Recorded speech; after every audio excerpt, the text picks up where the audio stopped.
नमस्कार, welcome to Doon law mentor. This is lecture number 26 on the Bharatiya Nyaya Samhita. Last session के अंदर हमने section 14 से लेकर 17 को बेयर एक्ट के हिसाब से इंटरप्रेट किया था। डिटेल में समझा कि मिस्टेक ऑफ फैक्ट क्या होता है, मिस्टेक ऑफ लॉ क्या होता है और क्या कहते हैं सेक्शन 14 से लेकर 17 तक। आज के सेशन के अंदर हम इन चारों प्रावधानों को डिस्कस करेंगे। इनके ऊपर जो भी लैंडमार्क केसेस हैं, चाहे वो राम बहादुर सिंह थापा वाला केस हो, चाहे वरियम सिंह का केस हो, या और जो इंपॉर्टेंट केस लॉज हैं जो आपको जानना जरूरी है। और अगर आप judiciary, APO and JLO examination की तैयारी कर रहे हैं, so these cases and these discussions will fetch you more marks in your competitive journey. This is Ashish Jain, founder and chief educator at Doon Law Mentor, and we help law student crack judiciary and APO examination in time-bound manner with personalized mentorship. अगर आप हमारे साथ judiciary APO exam की preparation fast track mode पर करना चाहते हैं तो आप हमारे वेरियस जुडिशरी और एपीओ कोर्सेज को हमारी वेबसाइट या फिर Android app Doon law mentor से हमारे कोर्सेज को एक्सप्लोर कर सकते हैं। चलिए आज के वीडियो को स्टार्ट करते हैं। Now coming to the mistake of fact as a defence. देखिए, जो mistake of fact as a defence है, that is based upon the Latin maxim इग्नोरेंशिया जुरिस नॉन एक्सक्यूजेट। आपका पूरा ये टॉपिक कंप्लीट हो जाएगा along with the case laws. ठीक है, तो एंड तक बने रहिएगा, पूरा लेक्चर छोड़ के मत जाना बिल्कुल भी, नहीं तो ये टॉपिक छूट जाएगा। कल से हम एक्सीडेंट और आगे वाले प्रावधान शुरू करेंगे। इग्नोरेंशिया जुरिस केस लॉ भी होने, इग्नोरेंशिया जुरिस नॉन एक्सक्यूजेट, इग्नोरेंशिया फैक्टी एक्सक्यूजेट। और आपके कॉपी पेन पे नोट्स बनते रहने चाहिए। इसका मतलब है ignorance of law is no excuse, ignorance of law is no excuse, while ignorance of fact is an excuse.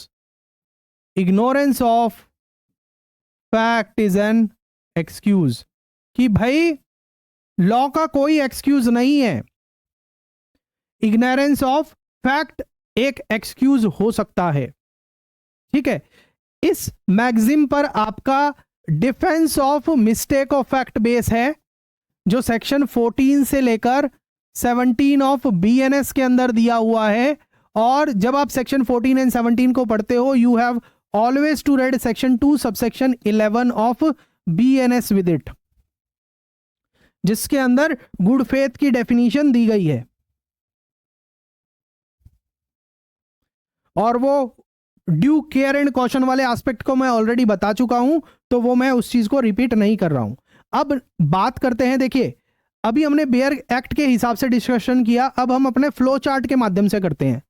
Section 14 की अगर हम बात करें तो क्या कहता है, नथिंग इज एन, और जो ये फ्लो चार्ट में बनाता हूं ना, ये आपकी कॉपी में बनने चाहिए, बहुत इंपॉर्टेंट होते हैं और आपके कॉन्सेप्ट की अंडरस्टैंडिंग को आने वाले टाइम में बहुत ईजी कर देंगे, आसान कर देंगे। देखिए, सेक्शन 14 क्या कहता है, नथिंग इज एन ऑफेंस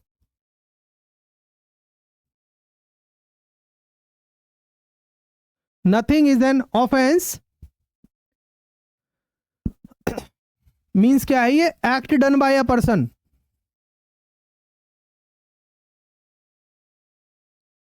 कौन से पर्सन के द्वारा, who is bound by law to do it, who is bound by law to do it. एक तो ये व्यक्ति प्रोटेक्टेड है और दूसरा कौन सा, who by reason of mistake of fact and not by mistake of law, not by mistake of law, believes in good faith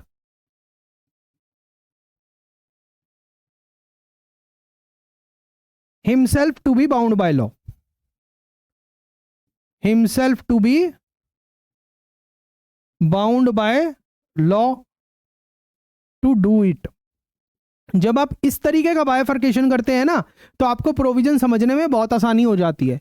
section 14 में क्या बताता है कि कोई भी एक्ट अपराध नहीं है किसके द्वारा, अगर वो की जा रही है किसी ऐसे व्यक्ति के द्वारा जो बाउंड बाय लॉ है उस काम को करने के लिए। और इसके साथ साथ ये किसके लिए और अवेलेबल होगी, किसी ऐसे व्यक्ति को भी अवेलेबल होगी जो गुड फेथ में ये सोचते हुए कि I am bound by law to do it, चाहे वो रियलिटी में बाउंड बाय लॉ नहीं है, अगर वो कोई काम कर देगा तो उसको भी इस प्रावधान के हिसाब से बेनिफिट मिलेगा, प्रोटेक्शन मिलेगी।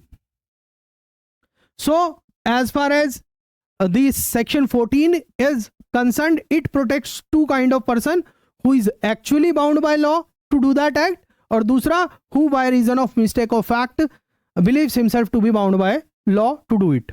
ठीक है, अब बात करते हैं सेक्शन 17 की। सेक्शन 17 को भी एक बार इसी तरीके से फ्लो चार्ट के माध्यम से समझते हैं। Section 17, nothing is an offence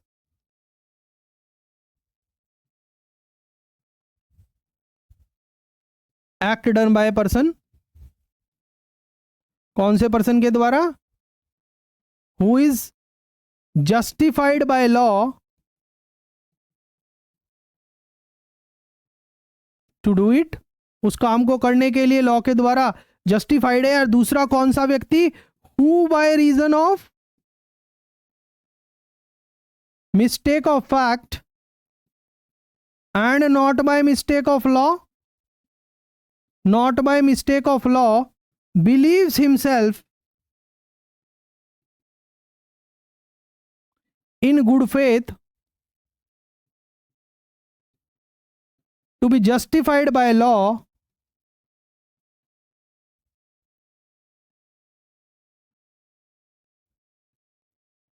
to do it। Section 17 के अंदर ये दो लोग प्रोटेक्टेड हैं, जो जस्टिफाइड बाय लॉ है उस काम को करने के लिए, दूसरा जो रियलिटी के अंदर जस्टिफाइड बाय लॉ नहीं है मगर मिस्टेकन बिलीफ की वजह से गुड फेथ में ये सोचता है कि मैं ऐसा काम करने के लिए जस्टिफाइड बाय लॉ हूं, तो उसको प्रोटेक्शन आपका सेक्शन 17 देता है। सेक्शन 14 और 17 के बीच में क्या डिफरेंस है? डिफरेंस बिटवीन सेक्शन 14 एंड 17, जहां तक सेक्शन 14 है यह बात करता है लीगल ऑब्लिगेशन की, लीगल ऑब्लिगेशन की, या आप ये कह सकते हैं लीगल कंपल्शन की, बाध्य है ऐसा करने के लिए। और जबकि आपका जो सेक्शन 17 है वो बात करता है लीगल जस्टिफिकेशन की, लीगल जस्टिफिकेशन की, कि जो काम कर दिया वो इस वजह से किया क्योंकि हमारे पास उस काम को करने की लीगल जस्टिफिकेशन थी। सेक्शन 14 और 17 में यही डिफरेंस है, एक बात करता है लीगल ऑब्लिगेशन की, लीगल कंपल्शन की, और दूसरा लीगल जस्टिफिकेशन की बात करता है। ये डिफरेंस है आपका। अब जहां तक मिस्टेक ऑफ फैक्ट की बात है, इसका मतलब क्या है? मिस्टेक ऑफ फैक्ट क्या मीनिंग है? क्या मीनिंग है? इसके ऊपर रतनलाल एंड धीरजलाल बात करते हैं। रतनलाल, धीरजलाल क्या कहते हैं मिस्टेक ऑफ फैक्ट के ऊपर? मिस्टेक क्या है? Mistake of fact is not mere forgetfulness. Mistake of fact is not mere forgetfulness. कि कुछ भूल जाना, मिस्टेक ऑफ फैक्ट कुछ भूल जाना नहीं है। It not just mere forgetfulness, rather it is a slip made. Rather it is a slip made. Rather it is a slip made not by design, but by mischance. Not by design but by mischance. Not by design but by mischance. Mistake of fact क्या है कि सिर्फ भूल जाना नहीं है, not just मियर forgetfulness, rather than it is a slip made, मतलब slip मतलब गलती की हुई है, नॉट बाय डिजाइन मतलब सोच समझकर नहीं की गई है, सोच समझकर नहीं की गई है, बल्कि कैसे की है, but by mischance, circumstances ही ऐसे हो गए, चांस ही कुछ ऐसे हो गए कि ऐसी गलती हो गई। जैसे वो मैंने आपको वो एग्जांपल दिया था, लड़की नदी में उतर रही थी सूर्य पूजा के लिए। अब सरकमस्टांस ऐसे थे, भरी दोपहरी थी, कोई वहां नहीं था, लड़की अकेली नदी में जा रही है और गहरी नदी है, किनारे से उतर रही है। आपने देखा तो सरकमस्टांस में क्या आएगा कि ये सुसाइड करने ही जा रही है। ये चांस की बात ऐसी हो गई कि इसने आपके मन में मिस्टेकन बिलीफ क्रिएट कर दिया कि वो लड़की सुसाइड करने जा रही है, तो आप उसे पकड़ के खींच ले आए, तो आपको प्रोटेक्शन मिल गई। I hope you are able to understand it. ठीक है, not by design but by mischance. और जो ये मिस्टेक है, mistake is a erroneous belief of mind, erroneous belief of mind मतलब दिमाग ने गलत सोच लिया। किस वजह से? Erroneous belief of mind either due to, 3 कारणों से हो सकता है, या तो ये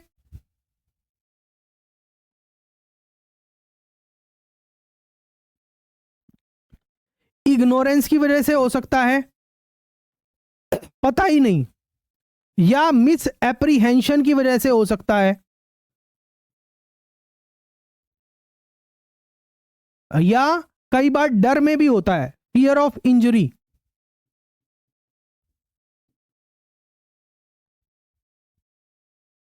फियर और इंजरी में भी हो सकता है। ठीक है,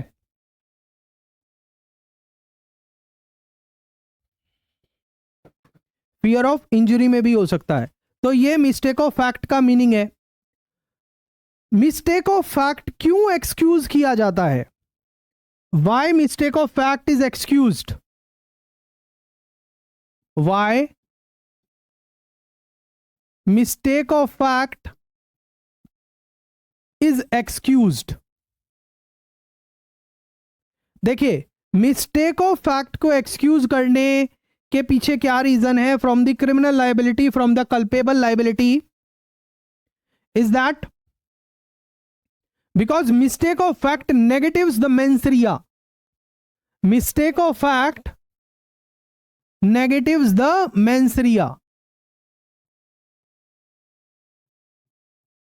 अगर कोई व्यक्ति मिस्टेक ऑफ फैक्ट की वजह से कोई काम कर रहा है तो इसका मतलब क्या है? उसकी इंटेंशन नहीं है ना वो काम करने की। That is the reason why mistake of fact has been excluded from the criminal liability. Honest and reasonable belief, honest and reasonable belief stand on the same footing as the complete lack of knowledge. Honest and mistaken belief stand on the same footing as the complete absence of mental faculty. जैसे R versus Prince का case याद है आपको? R versus Prince का और are versus Tolson का case याद है? आर वर्सेस टॉल्सन पे बात करते हैं। जस्टिस केव, जब हम इनिशियल लेक्चर कर रहे थे, मेंस्ट्रिया वाले प्रोविजन कर रहे थे, तो जस्टिस आर वर्सेस टॉल्सन का case, I hope you are able to remember, कि जो मिसिस टॉल्सन थी, इनके हस्बैंड की डेथ, इनके हस्बैंड एक शिप पे जाते हैं और शिप के दौरान, जाने के दौरान वो शिप डूब जाता है। ये कई सालों तक इंतजार करती हैं कि टॉल्सन साहब आएंगे, वो नहीं आते हैं। तो ये इस बिलीफ में, और जब इंक्वायरी करवाती हैं तो पता चलता है कि he has blown away in the sea, even after several years he did not return. Believing him to be dead, Mrs Tolson दूसरी शादी कर लेती हैं, और जैसे ही दूसरी शादी करते हैं मिस्टर टॉल्सन आ जाते हैं और इनको प्रोसिक्यूट कर देते हैं, केस कर देते हैं बाइगेमी का। Bigamy during the life time of the prior husband, दूसरी शादी नहीं की जा सकती तो बाइगेमी का ऑफेंस कर दिया। तो मिस्टर टॉल्सन ने आकर मिसिस टॉल्सन पे दूसरी शादी के लिए केस चला दिया। तो यहां पर जो गुड फेथ थी उनकी, कि इंक्वायरी भी करवाई थी, कि बाहर गए, सालों तक इंतजार भी किया, फिर उसी के बाद दूसरी शादी की ना, तो उस केस में भी मिस्टेकन बिलीफ का बेनिफिट दिया गया था मिसिस टॉल्सन को। ठीक है, तो उसी चीज में है, जो मिस्टेकन बिलीफ है वो मेंसरिया को नेगेटिव करता है। Mistaken belief negatives the mensaria. That is the reason why mistake of fact has been excused as a ground for criminal liability. आगे चलते हैं, mistake of law. Mistake of law का मतलब क्या है? Mistake of law as to, mistake of law means mistake as to existence, कि law है या नहीं है, एग्जिस्टेंस और अदरवाइज ऑफ द लॉ। और इग्नोरेंस ऑफ लॉ कोई भी एक्सक्यूज नहीं है, because every person is bound to know the law. इसका एग्जांपल आपको एम एच जॉर्ज का केस याद है, state of Maharashtra versus M H George, जो हमने डिस्कस किया था। State of Maharashtra versus M H George.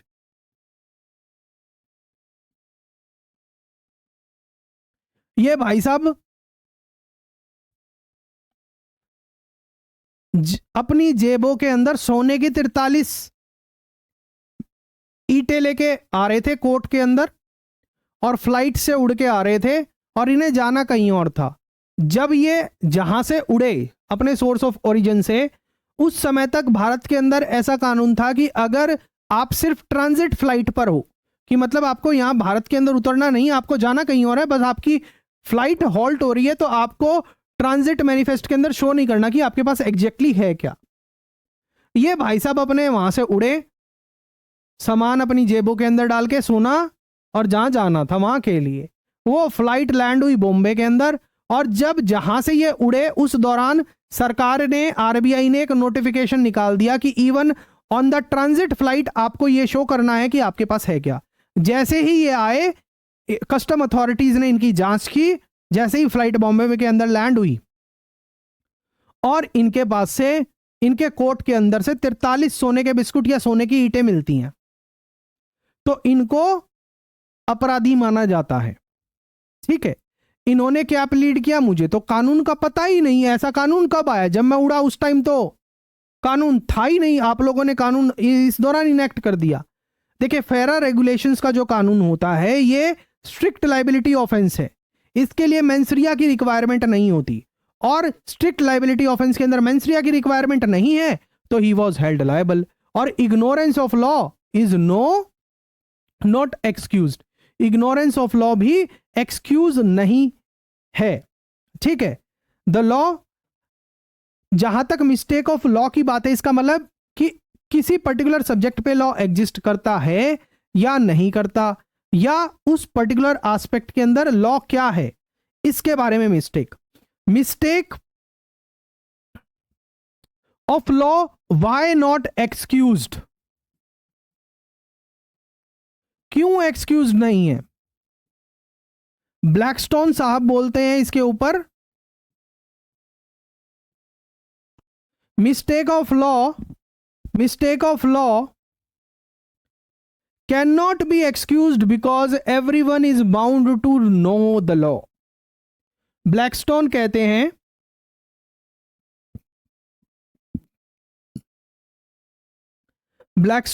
हैं कि mistake of law can not be excused, mistake of law can not be excused as an exception or defense because everyone is supposed to know the law of the land.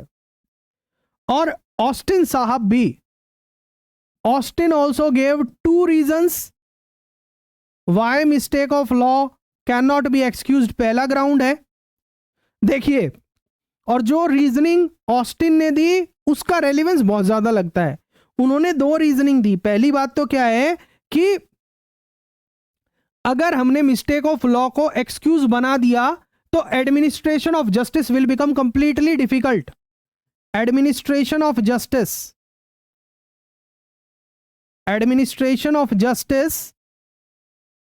will become difficult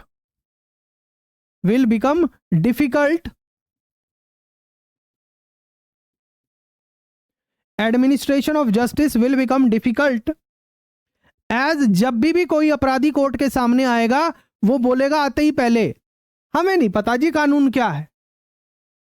got my point? इस वजह से administration of justice will become difficult because every accused when ever he comes before the court, और जब भी उसको पकड़ने जाया जाएगा वो बोलेगा मुझे कानून नहीं पता। और दूसरा रीजन क्या है? In every case court burden will be increased. किस तरीके से? सबसे पहले कोर्ट को यह प्रूव करना पड़ेगा, बाकी चीज तो बाद की बात है कि उसने यह अपराध किया है या नहीं किया है। The court has to firstly prove that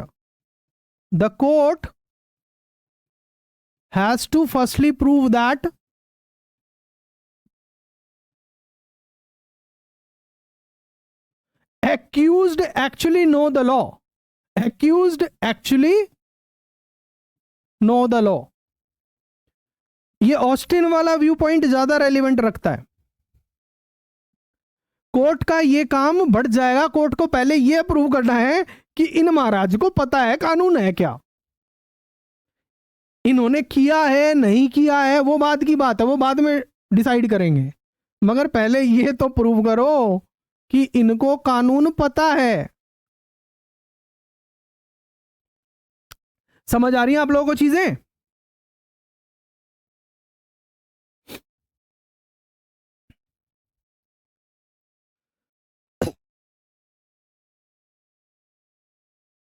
Essential ingredient of the mistake of fact as a defense. Essential ingredients of mistake of fact as a defense.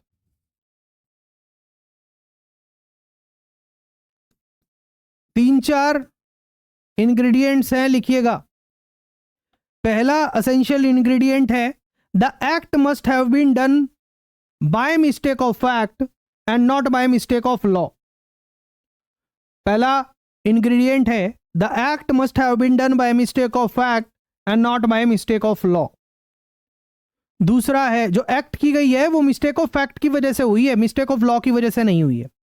दूसरा, the act was done in good faith. जो act की गई है वो good faith में की गई थी। The act was done in good faith. The act was done in good faith. तीसरा, the act was done under a bona fide belief. The act was done under a bona fide belief. The act was done under a bona fide belief that it was necessitated. It was compulsion, again necessitated. It was necessitated और justified by the law. Necessitated आया आपका 14 के अंदर और justified आया आपका 17 के अंदर।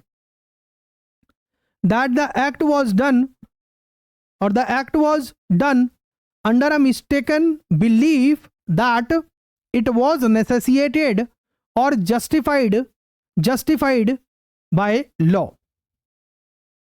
अब कुछ केस लॉ को डिस्कस करते हैं।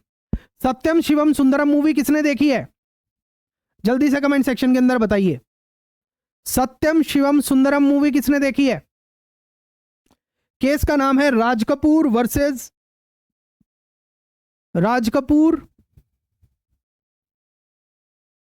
लक्ष्मण। राज कपूर वर्सेस लक्ष्मण। ये केस सत्यम शिवम सुंदरम मूवी पर बेस्ड है। 1980 सुप्रीम कोर्ट।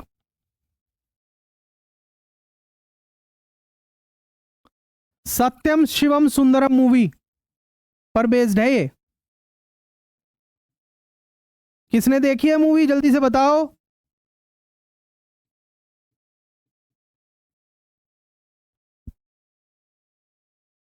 ओके, अगर आपने देखी है तो आप इसको रिलेट कर पाएंगे। देखिए, जो सत्यम शिवम सुंदरम मूवी थी, राज कपूर वर्सेस लक्ष्मण का केस है, 1980 सुप्रीम कोर्ट का केस है। इसमें Mr Raj Kapoor was prosecuted for showing movie Satyam Shivam Sundaram on the charge of obscenity.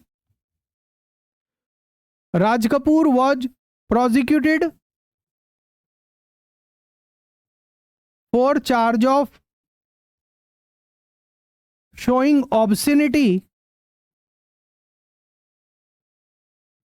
Nude scene है इस मूवी के अंदर, showing obscenity in the movie,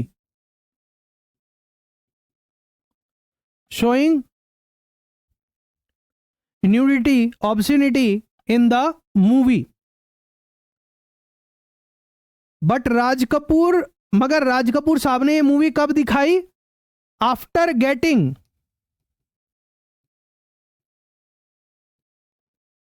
a certificate from censor board under section 5 of the 5A of cinematograph act, cinematograph act। ये movie राज कपूर साहब ने जब show करी, जब उनको सेंसर बोर्ड से अप्रूवल मिल गया, अंडर दी सर्टिफिकेट मिल गया सिनेमेटोग्राफ एक्ट के अंदर। तो आप बताइए कि whether Raj Kapoor will be guilty of the offence of showing obscenity और नॉट। और इनका केस किसके अंदर आएगा? बाउंड बाय लॉ के अंदर आएगा, या जस्टिफाइड बाय लॉ के अंदर आएगा, या मिस्टेकन इन गुड फेथ के अंदर आएगा बाउंड बाय लॉ, या mistaken in good faith believing himself to be justified by law के अंदर आएगा?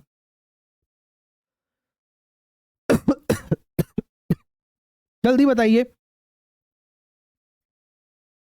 पानी पी लेता हूं मैं तब तक।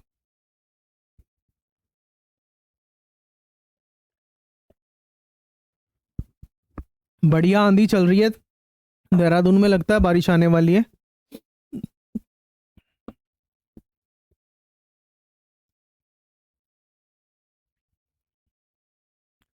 देखिए, राज कपूर साहब ने मूवी दिखाई after getting the certificate from the censor board, तो उनका एक्ट जस्टिफाइड बाय लॉ है, justified by law, and he is protected under section 17 of present penal law, that is BNS। Section 17 of present criminal law, penal law, BNS, पुराने के अंदर section 79 के अंदर थे, ठीक है, इंडियन पिनल कोड के अंदर। तो ये केस उससे रिलेट करता है। I hope you are able to understand it. समझ आ गई आप लोगों को चीजें? आगे चलते हैं, कुछ और केस देखते हैं। अच्छा, आगे चलने से पहले एक चीज आपको, कि किन कंडीशंस के अंदर मिस्टेक ऑफ फैक्ट डिफेंस नहीं हो सकता, और केस लॉ भी अभी हमें करने हैं। व्हेन मिस्टेक ऑफ फैक्ट,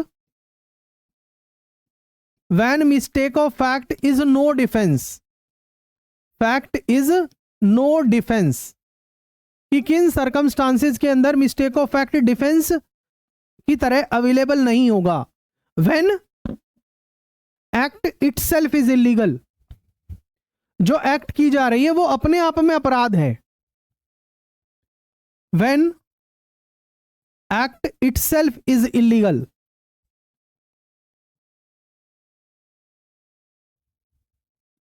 दूसरा,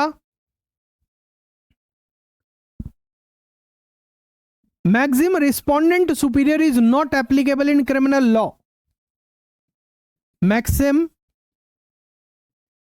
respondent superior is not applicable in criminal law के अंदर जो ये मैक्सिम है ये एप्लीकेबल नहीं है। रिस्पोंडेंट सुपीरियर क्या होता है? जूनियर की एक्ट के लिए सीनियर का लायबल होना, मतलब सर्वेंट की एक्ट के लिए प्रिंसिपल का लायबल होना। अगर कोई गलती नौकर से हुई है तो मालिक उसके लिए लायबल नहीं होगा। क्रिमिनल लॉ के अंदर रिस्पोंडेंट सुपीरियर वाला प्रिंसिपल एप्लीकेबल नहीं होगा। ठीक है, तो अगर नौकर से गलती हुई है तो मालिक को सजा नहीं दी जा सकती by invoking this principle. Negligent mistake, अगर मिस्टेक नेग्लिजेंट तरीके से की गई है तब भी बेनिफिट नहीं मिल सकता, क्योंकि मिस्टेक ऑफ फैक्ट को एज अ डिफेंस अवेल करने के लिए सबसे बड़ी रिक्वायरमेंट क्या है कि गुड फेथ होनी चाहिए। अगर आप नेग्लिजेंट हैं तो इसका मतलब आपकी गुड फेथ नहीं है। अगर आप नेग्लिजेंट हैं तो आपकी गुड फेथ नहीं है। ठीक है, स्टैट्यूटरी ऑफेंसेस विदाउट मेंसरिया, मतलब बेसिकली स्ट्रिक्ट लाइबिलिटी ऑफेंस के अंदर भी mistake as a defence available नहीं होगा। स्ट्रिक्ट लाइबिलिटी ऑफेंसेस के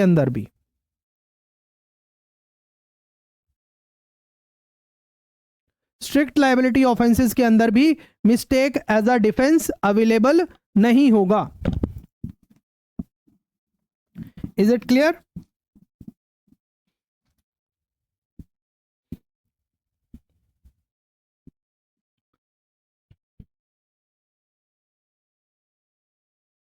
अब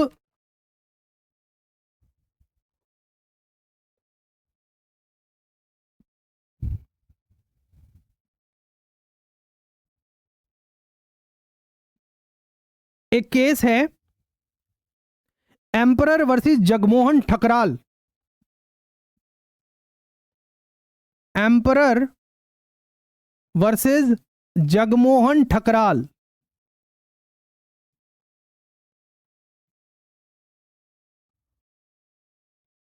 नाइनटीन 47 इलाहाबाद हाईकोर्ट का केस है। इंपॉर्टेंट इसलिए है क्योंकि देहरादून से केस रिलेट करता है मोहंड के जंगल। अगर आप देहरादून में सहारनपुर से या दिल्ली की तरफ से आ रहे हैं, देहरादून में जस्ट एंट्री से पहले फॉरेस्ट एरिया है जो मोहंड के जंगल है। ठीक है, उसी से रिलेट करता है, ये आपका फॉरेस्ट एरिया से रिलेट करता है। एक सेकंड, शायद स्क्रीन में कोई इश्यू आ गया, let me C.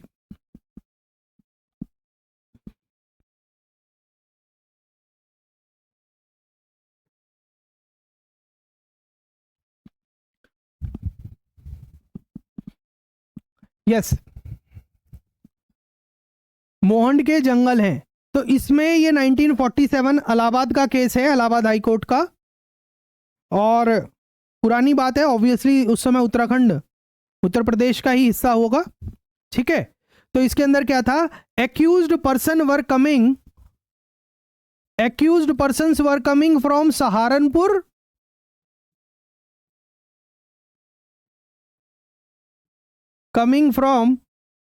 Saharanpur to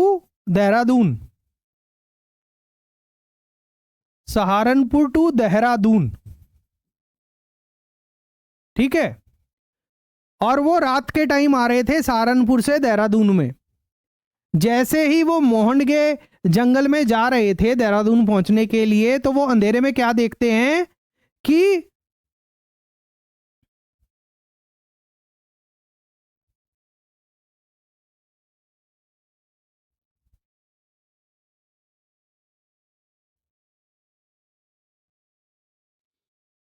उन्हें दो चमकीली आंखें दिखाई देती हैं।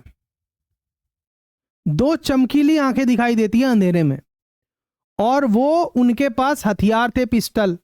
बिलीविंग दी जो रात में जो आंख चमक रही है, तो जनरली क्या जाता है कि भाई कोई जानवर होगा, जंगली जानवर होगा। तो उन्होंने क्या सोचा, इट इज अ लेपर्ड, और इन्होंने गोली चला दी। मगर अल्टीमेटली क्या पता चलता है, ये फौजी थे जो ट्रेनिंग चल रही थी इनकी। तो इनको 79 के अंदर प्रोटेक्शन मिली, क्योंकि आईपीसी के अंदर अपराध क्या है? Murdering a human being. और इनकी इंटेंशन क्या थी? जंगली जानवर जो इनको नुकसान पहुंचा सकता था। तो इन्होंने गुड फेथ में मिस्टेकनली ये सोचा कि it is not a human being, it is a जंगली जानवर विच कैन अटैक देम। तो उन्होंने ये सोचकर गोली चलाई और कोर्ट ने इनको प्रोटेक्शन दी, बेनिफिट दी सेक्शन 79 के अंदर, that they are mistake of fact believing themselves to be justified by law in doing it. और हीनियस एनिमल्स को मारना जस्टिफाइड है। ठीक है, गॉट माई पॉइंट। एक और केस सुनिएगा, वरियम सिंह वर्सेस एम्परर का। ये तो बहुत इंटरेस्टिंग केस है। राम बहादुर थापा का लास्ट में केस करेंगे, उससे पहले वरियम सिंह का केस देखिएगा, बहुत इंपॉर्टेंट है। Wariyam Singh versus emperor.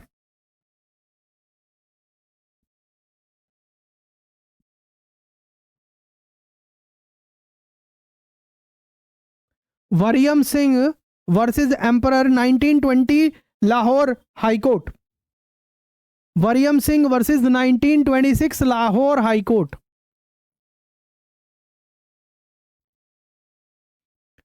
Wariyam Singh versus emperor.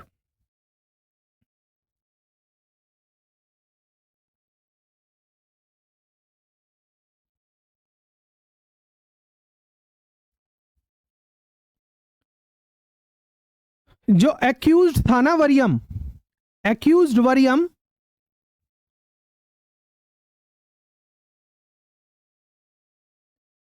Accused Wariyam की पत्नी के 3 बच्चे मर चुके थे। एक्यूज्ड एपिलेंट वरियम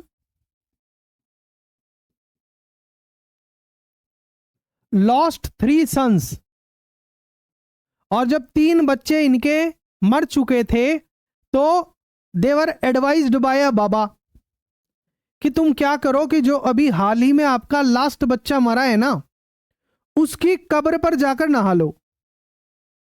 देवर एडवाइज्ड बाय अ बाबा कि अगर आप जो आपका लास्ट बच्चा मरा है उसकी कब्र पर जाके नहा लोगे तो आपके फिर बच्चे जिंदा रहेंगे आने वाले। तो ये इसी बिलीफ के साथ ऑन द अनफेटफुल नाइट, अंधेरे में अपने बच्चे की कब्र पर जाते हैं और वहां पर जो इनकी वाइफ थी वो अपने कपड़े उतारती है नहाने के लिए। उस बाबा ने ये भी बोला था कि नंगे होकर नहाना है। ठीक है, she take off her clothes at the graveyard of her last सन।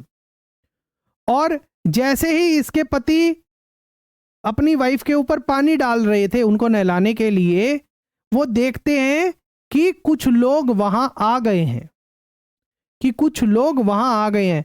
मगर उनको क्या लगा, रात का अंधेरा है, ग्रेवयार्ड है, तो यहां पर इंसान तो होंगे नहीं। They believed them to be the ghost। तो उन्होंने सोचा कि भूत आ गए हैं, भूत आ गए हैं। तो ऐसी स्थिति में वरियम सिंह ने पिस्तौल निकालकर मार दी। पता चला वो तो नॉर्मल व्यक्ति थे, कोई भूत नहीं था। यहां पर उन्होंने, उनका मिस्टेकन बिलीफ क्या था कि they are killing the ghost not the human being, they are killing the ghost not the human being.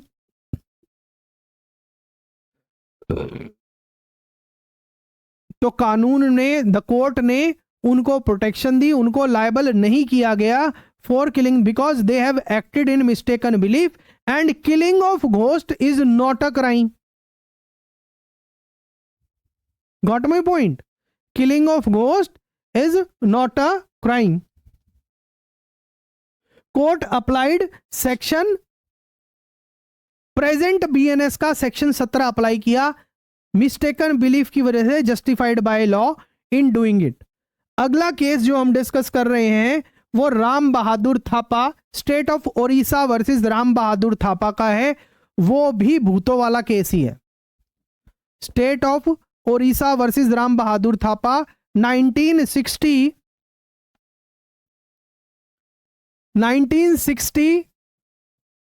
Odisha. इसके अंदर क्या हुआ कि एक गांव था, एक गांव के अंदर एरोड्रोम था। एरोड्रोम जहां पर आप मान लीजिए कि एयरप्लेन वगैरह खड़े रहते थे, उस और एरोड्रोम के आसपास पुराना स्क्रैप बहुत पड़ा था लोहे का, और उस पुराने स्क्रैप को खरीदने के लिए आजू बाजू से व्यापारी लोग आते थे। और उस एरोड्रोम, सपोज करो ये एरोड्रोम है, ठीक है, इस एरोड्रोम के चारों तरफ छोटी छोटी पगडंडियां थी। इस एरोड्रोम के चारों तरफ छोटे छोटे गलियां थी, रास्ते थी। और जिस गांव में ये एरोड्रोम था, उस गांव के लोगों के मन में ये विचार थे कि इन पतली पतली गलियों के अंदर, पगडंडियों के अंदर रात को भूत आते हैं, रात को भूत आते हैं पगडंडियों में। तो इस केस के अंदर क्या होता है, पास के गांव से एक व्यापारी, एक ट्रेडर आता है अपने नौकर के साथ, with his Nepali servant, Nepali servant जिसका नाम था Ram Bahadur Thapa. Ram Bahadur Thapa for the purchase of scrap. अब जब स्क्रैप परचेज कर रहे थे तो ये रात में बहुत लेट हो गए, और वापस अपने गांव में जाने के लिए इनको इन पगडंडियों का सहारा लेना पड़ता था। तो जहां पर ये रुके थे ना, जहां पर रात को चाय पी रहे थे, किसी गांव वाले की दुकान थी, उस गांव वाले ने सजेस्ट किया, देखो बाबूजी आप मत जाना रात को घर पे, भूत पकड़ लेंगे। और जो ये नेपाली सर्वेंट था, कोर्ट ने इस केस के अंदर बकायदा बोला है, वैसे पता नहीं है statement, because in this case officially statement है कि Nepalis are fearful by nature, ठीक है। तो ये कोर्ट ने, जो है Nepali servant, because lack of illiteracy थी, इसकी नौकर था, और बोले कि चलो रात को नहीं जाते हैं। मगर ये नेपाली सर्वेंट एक्साइट हो गया, बोलता है चलो ना साहब जी, चलो ना साहब जी, रात को एक बार भूत देख के आते हैं, भूत देख के आते हैं, ठीक है, हमारे पास खुरकी वगैरह तो है ही, कोई आएगा तो मार देंगे उसे, ठीक है। और जो चाय वाला, जो जिसकी शॉप थी, वो ये कहता है कि बाबूजी मत जाओ, आप क्यों पगडंडियों में जा रहे हो, आपको अपने घर जाना है, तो आप कैसे चले। मगर ये जो नौकर था, नेपाली सर्वेंट था, गांव वाले को मना लेता है जिसकी चाय की शॉप थी, कि चलो एरोड्रोम की तरफ चलते हैं और कोशिश करेंगे कि तुम हमें वहां हमारे घर की तरफ छोड़ाना, हमारे गांव में छोड़ाना, एरोड्रोम क्रॉस करा के। अब जैसे ही ये जंगल में जाते हैं, इन पगडंडियों में से जाते हैं, एरोड्रोम के पास जाते हैं, तो ये क्या देखते हैं कि चमकीली लाइटें जल रही हैं। उस समय जो नेपाली सर्वेंट है वो आव देखता है ना ताव देखता है, फटाफट से अपनी खुरकी निकालता है, धाएं धाएं धाएं चला देता है। अल्टीमेटली टर्न्ड आउट दैट की जो फ्लिकरिंग लाइट हो रही थी, वहां पर वो गांव वाले महुआ के लीव्स कनेक्ट करने आए हुए थे, वो ह्यूमन बीइंग्स थे, गोस्ट नहीं थे। बल्कि अब जो नौकर था और जो ये तीनों लोग आए हुए थे, देवर, इनके माइंड में तो एक बात सेट थी कि हमें वहां इंसान तो रात को कोई मिलेगा नहीं, हमें कौन मिलेगा, भूत मिलेगा। तो यहां पर राम बहादुर थापा ने खुरकी चला के एक दो गांव वाले को मार दिया। तो अब इसके ऊपर जब केस चला तो इन्होंने मिस्टेक ऑफ फैक्ट के डिफेंस को लेना चाहा। तो मिस्टेकन आइडेंटिटी से रिलेट करता है, और मिस्टेकन आइडेंटिटी की वजह से डेथ कॉज हो जाती है, मर्डर हो जाता है, जिसमें राम बहादुर थापा करता है, बिकॉज ही थॉट दैट जिसके ऊपर वो अटैक कर रहा है वो ह्यूमन बीइंग नहीं है, वो एक घोस्ट है। मिडनाइट एक्सकर्जन, रात को गए थे राम बहादुर थापा और other went to see ghost at an abandoned aerodrome in midnight. वहां पर जाके देखते हैं कि लाइट चमकारे मार रही है, तो मूविंग अराउंड इट, उस लाइट के चारों तरफ कुछ घूम रहा था, which they thought to be ghost. तो तीनों ने सोचा कि हाँ भाई ये तो घोस्ट है। अब वहां पर जो राम बहादुर थापा था, उसने थापा ने indiscriminately attacked the ghost, so called ghost, but ultimately turned out that उसने एक को मार दिया और दो को घायल कर दिया जो गांव वाले थे, रात को महुआ के लीव्स कनेक्ट करने आए हुए थे इन द लैंटर्न लाइट। लैंटेन लेके उसमें महुआ के लीव्स कलेक्ट करने आए हुए थे।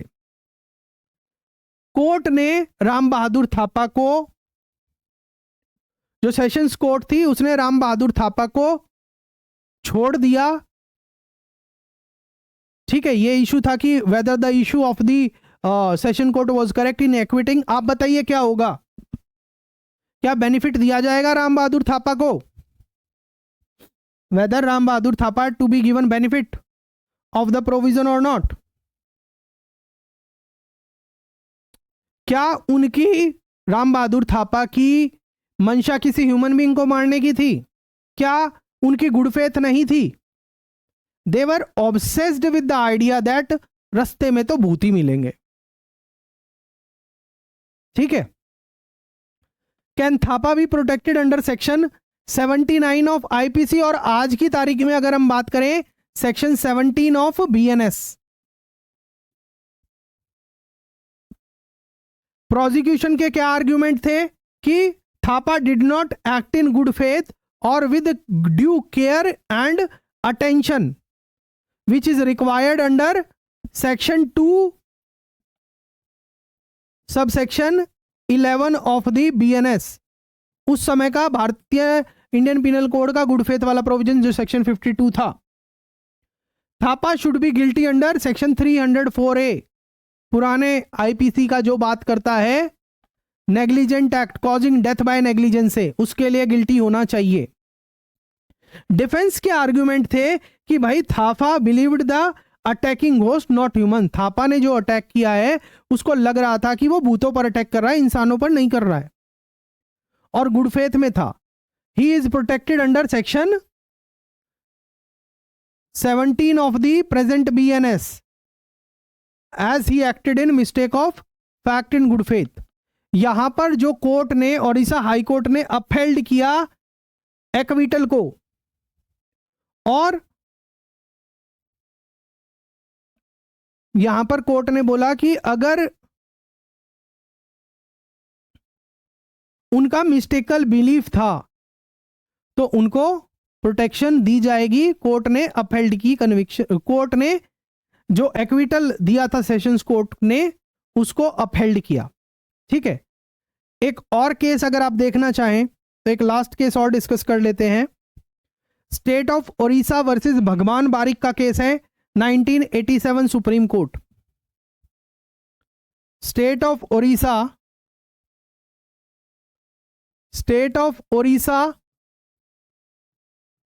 वर्सेस भगवान बारिक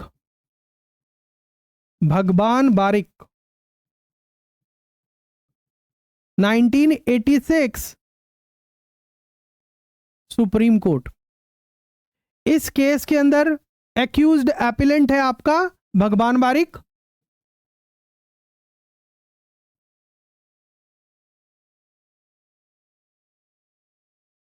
ठीक है। इस केस के अंदर क्या हुआ, जो डिकीज्ड था on the day of event, deceased मतलब जिसकी यहां पर डेथ हुई है, किसी व्यक्ति की डेथ हुई है, मर्डर हुआ है उसका एक्चुअल में, उसकी हम बात कर रहे हैं। वो अपने पड़ोसी के घर पर भागवत कथा को सुनने जा रहा है और वहां पर वो भी मौजूद था और साथ में एक्यूज्ड भी मौजूद था।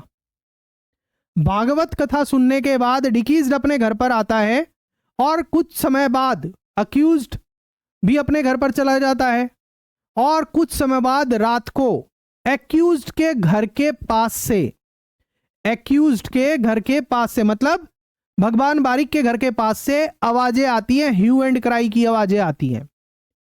सब लोग वहां पर जाके देखते हैं तो क्या देखते हैं कि कुएं के पास डिकीज्ड की लाश पड़ी हुई है, सॉरी डिकीज्ड की बॉडी पड़ी हुई है, अभी मरा नहीं था वो उस समय, डिकीज्ड की बॉडी पड़ी हुई है और वो खून से लथपथ है। जब उससे पूछा कि किसने किया ये, तो उसने बोला एक्यूज्ड भगवान बारिक ने किया, और फिर वहां से उसको उसके घर पे लेके जाया जाता है कंसर्न डिकीज्ड को, वहां पर भी पूछा जाता है किसने किया, तब भी उसने बताया कि एक्यूज्ड ने मेरा ये हाल किया, और उसके बाद फिर वो मर जाता है। ठीक है, जब ये मैटर कोर्ट के सामने आया, कोर्ट के सामने आया तो एक्यूज के ऊपर ये चार्ज लगा कि भाई तुमने इसका मर्डर किया है, तुमको इसकी सजा होनी होगी। यहां पर भगवान बारिक ने क्या डिफेंस लिया कि मैं मिस्टेक ऑफ फैक्ट में इसको चोर समझा। एक्चुअल में क्या हुआ कि दिन में कोई मेरे घर के बर्तन चुरा के लेके गया था। ठीक है, तो मैं सोच रहा था कि वो रात को फिर से आएगा और जब आएगा तो मैं उसको दबोच लूंगा, मगर ये भी ऑन फैक्ट रिकॉर्ड पे था कि there was long standing enmity between the Bhagwan Barik and the deceased person over the grazing of cattle, कि पशुओं को चराने के लिए इनके बीच में बहुत झगड़े चल रहे थे, बहुत लंबे टाइम से चल रहे थे, तो मतलब लॉन्ग स्टैंडिंग एनिमिटी थी। अब जब रात को पानी भरने डिकीज्ड कुएं पर गया तो वहां पर इसने मार दिया उसे। कोर्ट ने बोला कि यहां पर मोटिव था, ये तो बस इंतजार कर रहा था कि जब ये आएगा, डिकीज्ड वहां पर आएगा तो मार देगा, तो ऐसा ही इसने किया। तो कोर्ट ने इसमें मिस्टेक ऑफ फैक्ट का बेनिफिट नहीं दिया एक्यूज्ड को, रीजन की मोटिव था long standing enmity over the grazing of cattle, तो यहां पर मिस्टेकन बिलीफ का बेनिफिट नहीं दिया एक्यूज्ड को। विद दिस आपका मिस्टेक ऑफ फैक्ट वाला डिफेंस पूरा हो। तो बताइए आपको आज का सेशन कैसा लगा? आपकी जो भी फीडबैक है कमेंट सेशन के अंदर जरूर दीजिएगा। आपको क्या लगता है कि सुप्रीम कोर्ट की जजमेंट जो वरियम सिंह में थी, या आपकी चाहे राम बहादुर सिंह थापा के केस में थी, और इसा हाई कोर्ट का जो जजमेंट था, क्या ये जजमेंट बिल्कुल सही है, या आप इन दोनों जजमेंट से कुछ इतर व्यू रखते हैं? आपका जो भी व्यू है आप कमेंट सेक्शन के अंदर जरूर बताइएगा, और आप बताइएगा कि आपको ये हमारी सीरीज जो भारतीय न्याय संहिता पर है कैसी लग रही है। इसके अलावा आपके YouTube चैनल पर ही हमने एक लैंडमार्क जजमेंट की सीरीज भी चलाई हुई है, जिसमें latest and landmark judgement for judiciary APO and JLO examination हम प्रिपेयर कराते हैं। अगर आपने वो सीरीज अभी तक नहीं देखी है तो उसको जरूर देखिएगा।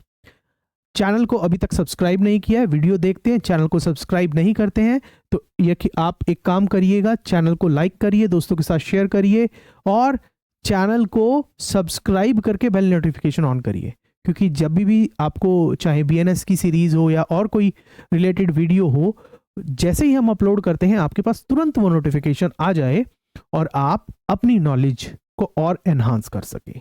चलिए मैं मिलता हूं आपसे नेक्स्ट वीडियो में। Thank you, God bless you.